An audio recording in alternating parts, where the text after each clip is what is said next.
Enthalpy. तो enthalpy basically क्या है, it is a heat content. अब एंथैल्पी को हम शो करते हैं H से, कैपिटल A से, और हीट एक अलग चीज़ है। Heat is the way to transfer energy, एक जगह से दूसरी जगह ट्रांसफर होने का तरीका। और हीट कंटेंट का मतलब है जो भी सिस्टम आपके पास है उसके पास अपनी कितनी हीट मौजूद है उस रिएक्शन को करवाने के लिए। तो enthalpy is the heat content of the system, ठीक है। Internal energy, pressure, volume are the function of state. हम क्योंकि बात कर रहे हैं कि जो थर्मोडायनेमिक्स होती है उसमें हम रूट को फॉलो नहीं करते, हमसे देखते हैं स्टार्ट और एंड पे क्या था।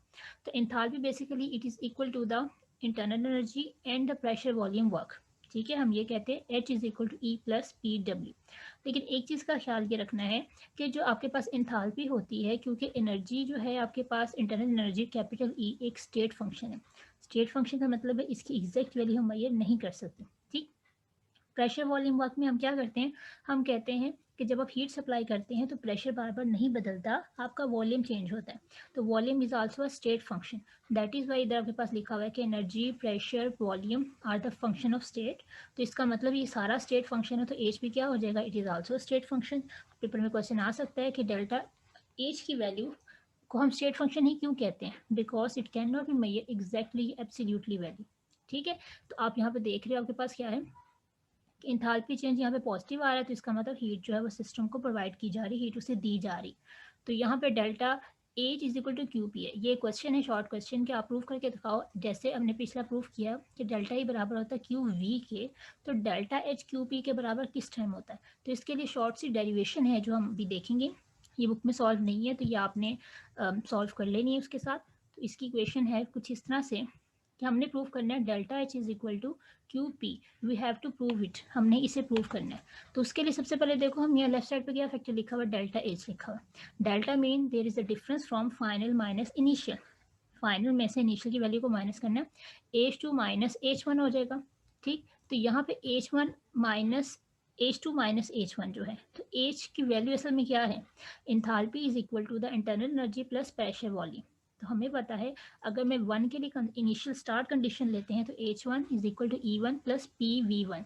पी की वैल्यू नहीं बदलेगी ड्यूरिंग द एंथैल्पी, क्योंकि आप जब हीट सप्लाई कर रहे हो किसी चीज़ को तो उसमें प्रेशर नहीं बदलता, उसका वॉल्यूम की वेरिएशन आती है। अगर एच वन की वैल्यू ये है तो एच टू की क्या हो जाएगी, H two is equal to E two plus P V two. Clear. इन दोनों वैल्यूज़ को इस इक्वेशन में पुट किया, ठीक। एच टू की जगह उसकी वैल्यूज लगा दी, एच वन की जगह उसकी लगा दी, बीच में माइनस का साइन आएगा, ब्रैकेट्स मस्त लगाइएगा ताकि गड़बड़ ना हो आगे। उसके बाद ब्रैकेट को ओपन करना है, E two plus P V two minus, bracket open करेंगे अंदर वाले साइन सब उल्ट जाएंगे, minus E one minus P V one, ठीक है। अब हम सेम फैक्टर को इकट्ठा कर लेते हैं, जो सेम चीज़ें हैं, ई टू माइनस ई वन का इकट्ठा ग्रुप बना दिया और पी को कॉमन निकाल लिया और V two minus V one को अंदर प्लेस कर दिया। अब ये सेम ग्रुपिंग होगी हमारे पास। अब यहाँ पे हमने प्लस बाहर इसलिए रखा है क्योंकि जब ये ओपन होगा तो प्लस V2 के साथ चला जाएगा, प्लस माइनस इसके साथ बन जाएगा, तो बाहर कॉमन में प्लस ही आएगा, ब्रैकेट के अंदर माइनस आएगा। अब आप देख लोगे यहाँ पे फाइनल में से इनिशियल चीज़ें निकल रही हैं, 2 में से 1 निकाल लें तो यहाँ पे क्या आ जाएगा, डेल्टा ई की जगह पे E2 माइनस E1 की जगह पे डेल्टा ई, पी वैसे का वैसा उतर जाएगा, V2 minus V one is equal to delta V place कर देंगे। तो ये जो आपके पास इक्वेशन आई है, this is basically the equation जिसे हम कहते हैं एंथैल्पी, क्योंकि देखो एंथैल्पी जो है वो स्टेट फंक्शन है, स्टेट फंक्शन के लिए हमेशा डेल्टा की वैल्यू आती है। तो यही उसने कहा था कि आपके पास एंथैल्पी में जो इंटरनल एनर्जी वो भी स्टेट फंक्शन है, वॉल्यूम भी इंटरनल स्टेट फंक्शन है, तो इट मीन्स डेल्टा एच भी एक स्टेट फंक्शन ही होगा, इसकी भी एग्जैक्ट वैल्यू हम मेजर नहीं कर सकते। क्लियर। तो अब हम इसमें प्रूव करना चाह रहे हैं क्यू का फैक्टर। तो आप देखो इस इक्वेशन में तो कहीं क्यू आ ही नहीं रहा, लेकिन हमने प्रीवियस लेक्चर में पढ़ा था कि डेल्टा ई जो बराबर होता है it is equal to Q plus P delta V, यही हमने इक्वेशन पढ़ी हुई है। लेकिन मैं कहती हूँ आपका जो वर्क डन है वो सिस्टम कर रहा है, work done by the system है, तो यहाँ पे प्लस की जगह पे, इस प्लस की जगह पे क्या साइन आ जाएगा, नेगेटिव का। एट सच कंडीशन आपके पास क्या होगा, ये फैक्टर इससे कैंसिल आउट हो जाएगा, P delta V plus V का माइनस से कैंसिल आउट हुआ, तो पीछे सिर्फ क्या रह जाएगा, delta H is equal to Q P.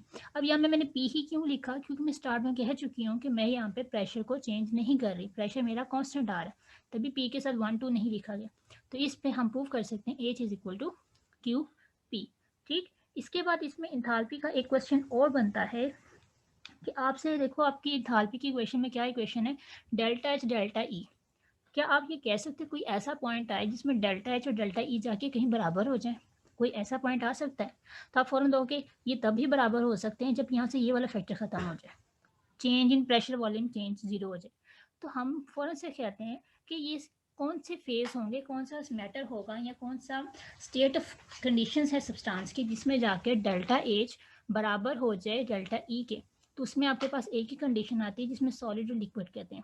Solid और लिक्विड और गैस, गैसेस में आपके पास कभी भी फैक्टर बराबर नहीं होता, अप्रॉक्सीमेट भी नहीं होता एक दूसरे के, जबकि सॉलिड और लिक्विड में पार्टिकल्स थोड़ा सा एज कम्पेयर टू गैसेस करीब करीब पाए जाते हैं। जब वो एक दूसरे के करीब होते हैं तो इसका मतलब क्या होता है कि उसमें पार्टिकल्स काफ़ी ज़्यादा नज़दीक हैं, उनकी जो मूवमेंट है वो उस तरह फ्री नहीं है एज कम्पेयर टू गैस। तो इसलिए हम कहते हैं वहाँ पे जो वॉल्यूम को चेंज है ना वो इतना स्ट्रॉन्ग नहीं है, हम उसे कहते हैं it is approximate equal to 0। तो इन कंडीशन में जब सॉलिड और लिक्विड आपके पास होते हैं तो उसमें हम कह देते हैं वॉल्यूम का जो चेंज है वो अप्रॉक्सीमेट इक्वल टू 0 है। ये इक्वल के साइन नहीं, अप्रॉक्सीमेशन है आपके पास, एग्जैक्ट इक्वल नहीं, अप्रॉक्सीमेट हम कर रहे हैं। तो इस कंडीशन में अगर डेल्टा वी की वैल्यू 0 हो जाती तो ये पूरा फैक्टर क्या हो जाएगा 0। तो वो पॉइंट जब डेल्टा एच और डेल्टा ई अप्रॉक्सीमेट एक दूसरे के बराबर होते हैं तब हम कहते हैं कि दे आर सच फेजेस जिसमें सॉलिड और लिक्विड आप लेते हो। आप गैसेस में कभी भी इसको बराबर नहीं कर सकते। तो हमारे पास एक अगला क्वेश्चन आता है कि इंथाल्पी अगर सॉलिड और लिक्विड में बराबर होती है इंटरनल एनर्जी के, तो आपका बताएं कि रिलेशन क्या होगा if you are taking gas. ठीक है, अगर आपके पास गैस है तो आपके पास क्या रिलेशन होगा। ठीक, तो उसके लिए आपने क्या करना है, ये आपके पास गैस के लिए। अब गैस में क्या होता है कि आप जब भी गैस की बात करोगे you are discussing about ideal equation. ठीक, तो आइडियल इक्वेशन क्या होती है, P V is equal to N R T. तो जब हम किसी चीज़ का चेंज नोट कर रहे हैं तो हम फ़ौरन से कहते हैं कि हम वहाँ पे कुछ पैरामीटर्स के 1 से शो करेंगे वैल्यूज़, कुछ 2 से करते हैं। तो हम जब गैस की बात करते हैं तो यहाँ पे हम कह देते हैं we are discussing relation between delta H और डेल्टा डी। जब हमारे पास पी की वैल्यू क्या होगी, इट इज़ टेकिंग कॉन्स्टेंट और टेम्परेचर मेरे पास कॉन्स्टेंट है। ठीक है, तो जो चीज़ें मेरी बदलेंगी वो आपके पास बदलेंगी नंबर ऑफ पार्टिकल्स और वॉल्यूम। कैसे, आपने थोड़ा सा एनर्जी सप्लाई किया, पार्टिकल स्टार्ट में कुछ और थे, वॉल्यूम कुछ और था, उसी टेम्परेचर पे पार्टिकल्स बाद में डेविएट करके हाई वॉल्यूम पे चले गए। तो टेम्परेचर और वॉल्यूम को मैंने फिक्स रखा, तो हमारे पास वैल्यू आएगी P V one is equal to N one R T P V two N two R T. तो जो वैल्यू बार बार बदल नहीं रही तो दैट मीन्स वो कॉन्स्टेंट है वहाँ पे। ठीक, तो आपके पास ये इक्वेशन 1 आ गई, ये इक्वेशन 2 आ गई। तो आपने इक्वेशन 2 में से -1 करनी है तो आपके पास फैक्टर आ जाएगा P V two minus P V one. Left को लेफ्ट में से, राइट को राइट में से माइनस कर देना, is equal to N two R T minus N one R T. ठीक, उसमें से अगर कॉमन निकलता हम निकाल लेंगे तो हमारे पास कॉमन आ जाएगा पी और V two minus V one bracket में, इसमें से कॉमन निकलेगा N two minus N one bracket में और आर टी कॉमन बाहर आ गया। ये जो इक्वेशन आई है इसमें ये चेंज फाइनल माइनस इनिशियल है तो इसको हम डेल्टा से रिप्लेस करेंगे। डेल्टा चेंज को नोट करता है और ये स्मॉल चेंज नहीं है, ज़रा बड़ा चेंज है इसलिए डेल्टा वी लिखा हुआ है।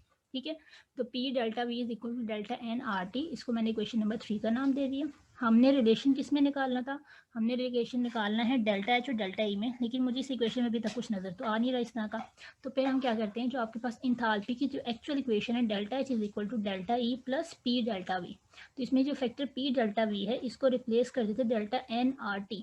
इसको रिप्लेस इसलिए करवाया गया बिकॉज हम गैस के लिए बात करें, तो जब गैस की बात करते हैं तो जनरल गैस कांस्टेंट उसमें इंट्रोड्यूस करते हैं, तो यहाँ पे रिप्लेस करेंगे।